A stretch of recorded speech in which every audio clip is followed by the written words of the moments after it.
At 50 years old, Pedro Pascal has taken on one of the most iconic roles in the Marvel Universe, Reed Richards, also known as Mr. Fantastic. But while the announcement should have been a moment of celebration, it quickly spiraled into one of the most emotionally complex chapters in his career. Instead of receiving overwhelming support, Pascal found himself at the center of harsh scrutiny, and not because of his acting skills or experience, but because of his age. When the news broke that Pascal had been cast in the Fantastic Four: First Steps, critics swarmed online platforms questioning whether he was simply too old to portray the brilliant elastic leader of the superhero team. Some fans claimed the casting felt out of place in the context of Marvel's younger lineup. Others attacked his look, even commenting that he needs to shave to fit the role. But while many actors might brush off online chatter, Pedro Pascal didn't. In fact, he did the opposite. In a recent interview with Vanity Fair, Pascal opened up about how much this backlash hurt him. In his own words, he said, "He's never felt more scrutinized in his entire career, and coming from someone who has starred in Game of Thrones, The Last of Us, and The Mandalorian, that's saying a lot."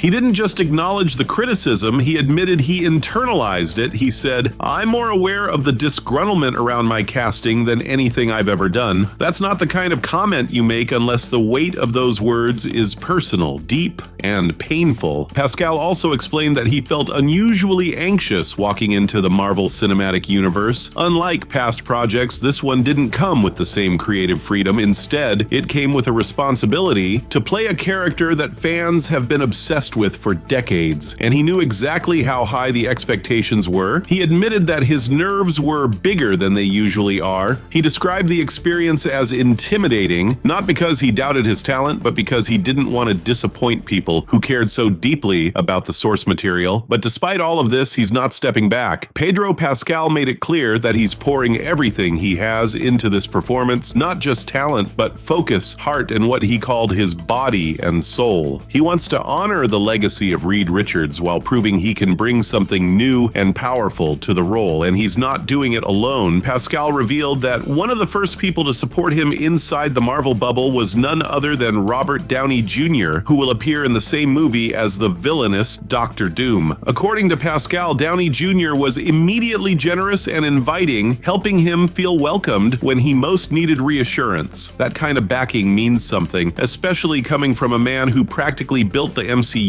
from the ground up. As for his interpretation of Reed Richards, Pascal hinted that he's not leaning on superpowers to sell the role. Instead, he's focusing on the intellect behind the character. He described Reed as someone whose brilliance outpaces his emotional capacity, a man who's too smart for his own good and who struggles to connect even when the world depends on it. He even compared Richards to the brilliance of an octopus, a mind that stretches in all directions but is constantly under pressure. This cerebral, slightly tragic approach to the character could make Pascal's Reed Richards one of the most emotionally grounded versions we've ever seen on screen. And yet, despite all this thought and dedication, many fans are still stuck on one thing, the number 50. But here's what the critics seem to forget. Age doesn't erase talent. In fact, for a character like Reed Richards, who is supposed to be one of the smartest and most composed figures in the Marvel Universe, that maturity might actually be essential. Pascal isn't trying to play a reckless teenager, he's portraying a seasoned scientist, a leader, and a thinker who has to carry the burden of impossible decisions. And yet, for some, it still isn't enough. Pedro Pascal said that he doesn't want fans to feel like he's taking something away from them. He understands how much these characters mean, and rather than defend himself with anger or frustration, he responded with vulnerability and grace. He said he's aware that not everyone is happy, but he's using that awareness as fuel. He's not asking for blind support. He's asking for the chance to prove that he deserves to be there. And when Fantastic Four: First Steps hits theaters on July 25th, 2025, the world will finally see what he's been building. Until then, Pedro Pascal isn't firing back. He's not lashing out. He's simply focusing on the work and letting the performance speak for itself. This isn't just another Marvel role. For Pedro Pascal, this is personal. And for fans who once loved him him as Joel, Din Djarin, or Oberyn Martell, this might be the most honest performance he's ever given. But while Pedro Pascal focuses on rising above the noise, the internet hasn't slowed down after the Fantastic Four casting announcement. Entire threads on Reddit, X, and even Marvel-dedicated forums filled with one question: why him? Some fans believed Marvel should have gone with a younger actor to allow for longevity within the franchise. Others speculated that casting a 50-year-old might limit crossover potential in future Avengers projects. These criticisms, however, often overlook how Marvel has shifted in tone, focusing less on teen heroes and more on emotional depth and legacy building, and Pascal fits that evolution perfectly. This version of Fantastic Four isn't just about explosions and origin stories. Directed by Matt Shakman, the film is set in a retro-inspired 1960s alternate Earth. It's meant to feel more stylized, more character-driven, and more rooted in interpersonal dynamics than past MCU team-ups. Pascal's age doesn't hurt that vision, it supports it. Plus, he's not carrying the film alone. Vanessa Kirby will play Sue Storm, Joseph Quinn, best known for Stranger Things, will play Johnny Storm, and Eben Moss Backrack joins as Ben Grimm, aka The Thing. This cast wasn't selected for Instagram aesthetics, they were chosen for range, nuance, and screen presence, and behind them is a wave of supporting powerhouses: Julia Garner, Ralph Ineson, and again, Robert Downey Jr. making a bold re-entry into the MCU as Victor Von Doom. Yet even with all this star power, it's Pedro Pascal who's become the face of the controversy, but rather than lash out, he's taken a completely different route. He's chosen to be transparent about his anxiety, his fear, and even his imposter syndrome. He's not pretending to be invincible. Instead, he's reminding people that actors, even the most beloved ones, feel pressure. That openness may become the very thing that changes how fans see Reed Richards, because Reed isn't a flawless superhero. He's a genius who often fails at emotional connection. He's misunderstood, misinterpreted, and frequently criticized by both allies and enemies. In a way, Pascal has already begun embodying the character before even stepping on screen, and that, ironically, might be exactly what makes him the perfect choice. There's also something symbolic happening here. For years, Hollywood has leaned into youth culture, casting younger and younger leads, especially in superhero roles. But Pascal represents a different kind of hero. He's seasoned, complex, and emotionally grounded. He carries every line with the weight of someone who's lived through both real and fictional wars. So the age criticism, while loud, may be short-lived. Historically, many actors were doubted before proving themselves in iconic roles. Michael Keaton as Batman, Heath Ledger as Joker, Robert Downey Jr. as Iron Man, all of them faced backlash. All of them shut it down with a single performance. Pedro Pascal may be about to do the same, and it's not just fans watching, it's Marvel. The studio knows the stakes. They know this casting decision wasn't the safest, but they also know something else. Pascal has been on a years-long streak of winning over the toughest audiences on TV and streaming. This is no accident. This is calculated risk backed by serious talent, and now with filming ramping up, Pascal is diving into the physical and mental preparation required to bring Reed Richards to life. He's studying the psychology of the character, refining his portrayal to match the darker, more grounded take this version of the MCU is headed toward. There's pressure, yes, but there's also opportunity. Pascal himself said it best. He's not trying to win over everybody, he's trying to earn the role through performance, and as Marvel's Fantastic Four prepares for its 2025 debut, the world will get to see whether he silences the doubters or rewrites the character for an entirely new generation. Because this isn't just about age, it's about depth, gravitas, and storytelling, and Pedro Pascal, flawed, honest, and driven, might be the most human superhero the MCU has introduced in years.